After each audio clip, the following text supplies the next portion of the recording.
Let's head back to Christmas in the early 1960s. Bubble lights, shiny aluminum trees, and holiday albums spinning on the hi fi. Families gathered around their TV sets. But what were they watching? Today, I'm going to take a look at some of my favorite Christmas episodes from the early 1960s. And spoiler alert, I will be giving away the endings to these wonderful shows. So let's get right into it.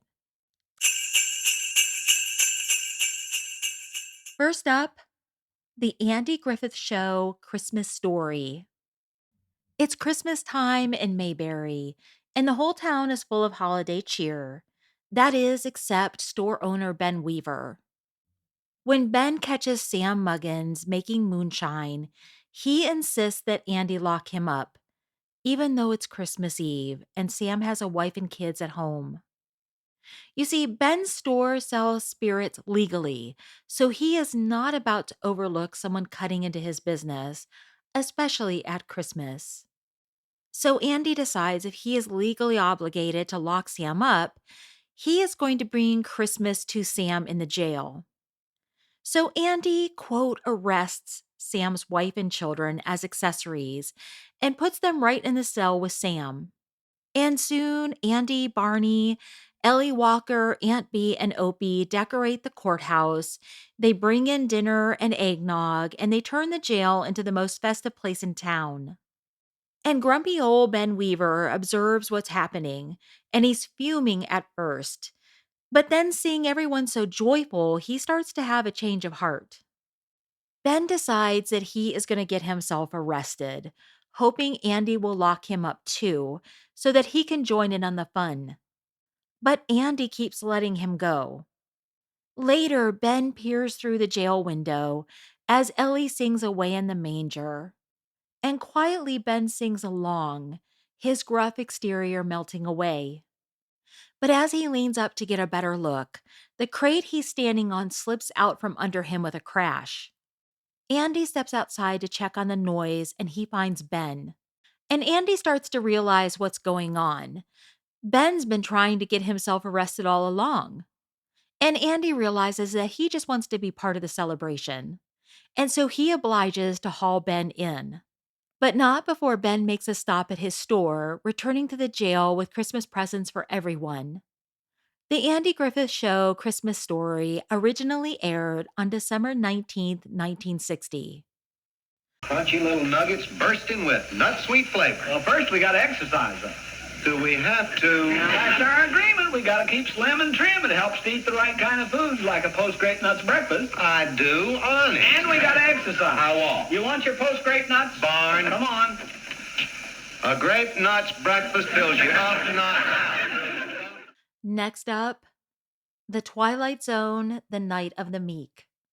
Henry Corwin is a down and out department store Santa who shows up to work drunk after drowning his sorrows earlier in a bar. Henry is heartbroken by the cruelty and poverty that he sees everywhere around him. And what hurts him the most are the hungry children who truly believe he's the real Santa. Kids who beg him for miracles, like bringing food to their homes or finding a job for their father. Their hope only makes him feel more helpless, and he starts to believe he has failed at bringing joy to anyone, including himself. Dressed in his tattered Santa suit, he stumbles back into the department store.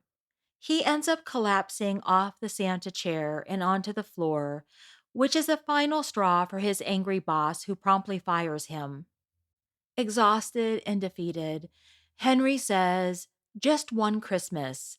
I'd like to see the meek inherit the earth." And as Henry wanders the streets, he suddenly hears something impossible, the sound of sleigh bells. And he discovers a mysterious magical bag that produces any gift anyone asks for. And Henry, suddenly filled with purpose, rushes through the neighborhood, handing out toys and presents to anyone in need. Henry gives freely, overwhelmed with happiness for the first time in a long time. But the police assume that he has stolen the items, and they drag him down to the police station. And while there, the bag produces nothing but trash for them. The moment he's released, the gifts start flowing again, and Henry resumes his mission of spreading Christmas joy. At the end of the night, a man Henry has given a jacket to asks why he hasn't taken anything for himself.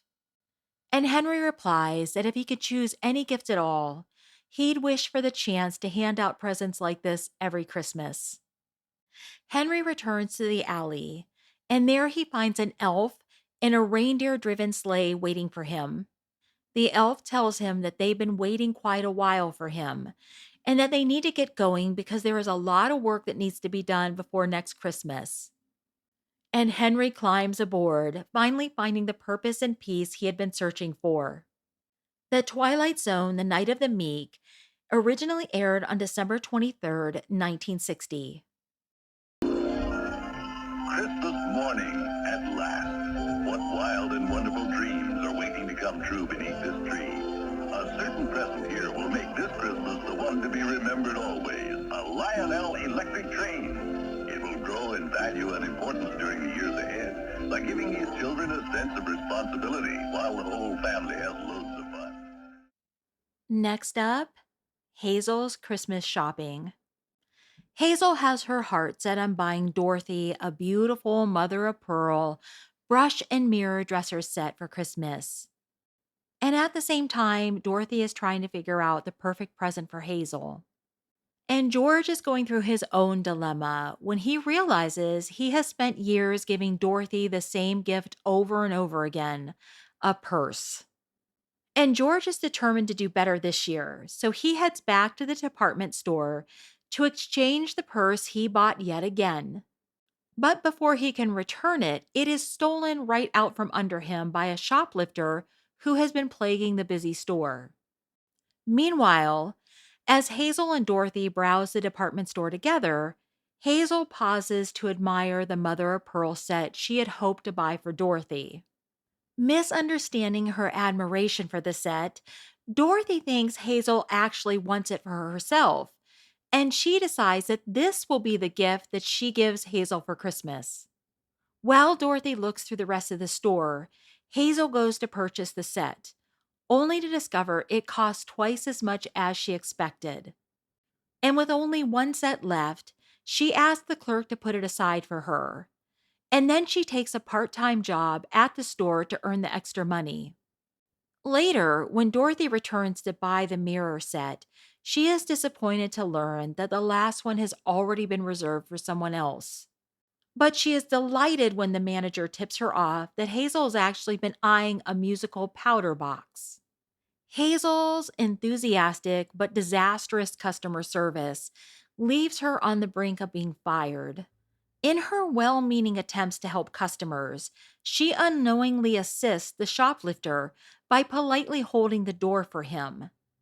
And Hazel, thinking that he had accidentally left one of his purchases behind, jots down the license plate of the getaway car. And her clumsy good intentions end up catching the very thief who has been stealing from the store. As a reward, the store gives Hazel a bonus, and it is enough to buy the mother of pearl dresser set for Dorothy. Hazel's Christmas shopping originally aired on December 21st, 1961. Next, The Real McCoy's The Diamond Ring. Kate heads out to do her Christmas shopping and quickly realizes that she does not have enough money to buy all the presents she wants for everyone she loves. And disappointed, she leaves the store empty handed. Meanwhile, Luke proudly tells Grandpa that he's been saving up to buy Kate a diamond ring. And the two go to the store together, and with his $75, Luke is able to afford a modest little stone. When Kate later stumbles upon the hidden ring, she realizes how much Luke spent. Wanting to make Christmas special for the whole family, she secretly convinces the store owner to return the ring and replace it with a cheaper imitation. And she uses the extra money to buy gifts for everyone. And everything seems to be going smoothly until Kate falls ill. And the doctor says that she will need to have her tonsils removed. To help pay for the surgery, Luke and Grandpa try to borrow against the ring, only to discover the diamond is fake. Believing that they have been cheated, the two march back to the store to confront the owner. He then explains the truth. Kate returned the real diamond herself so that she could afford presents for the family. And seeing their sincerity, the store owner loans Luke and Grandpa enough money for Kate's operation, trusting that they will repay him after the next harvest. On Christmas Day, Kate surprises everyone by revealing that she had taken out a small local insurance policy that covered her hospital bills all along. When Luke gently tells her he knows about the ring swap, he adds that they can now finally get her a real diamond. But Kate refuses.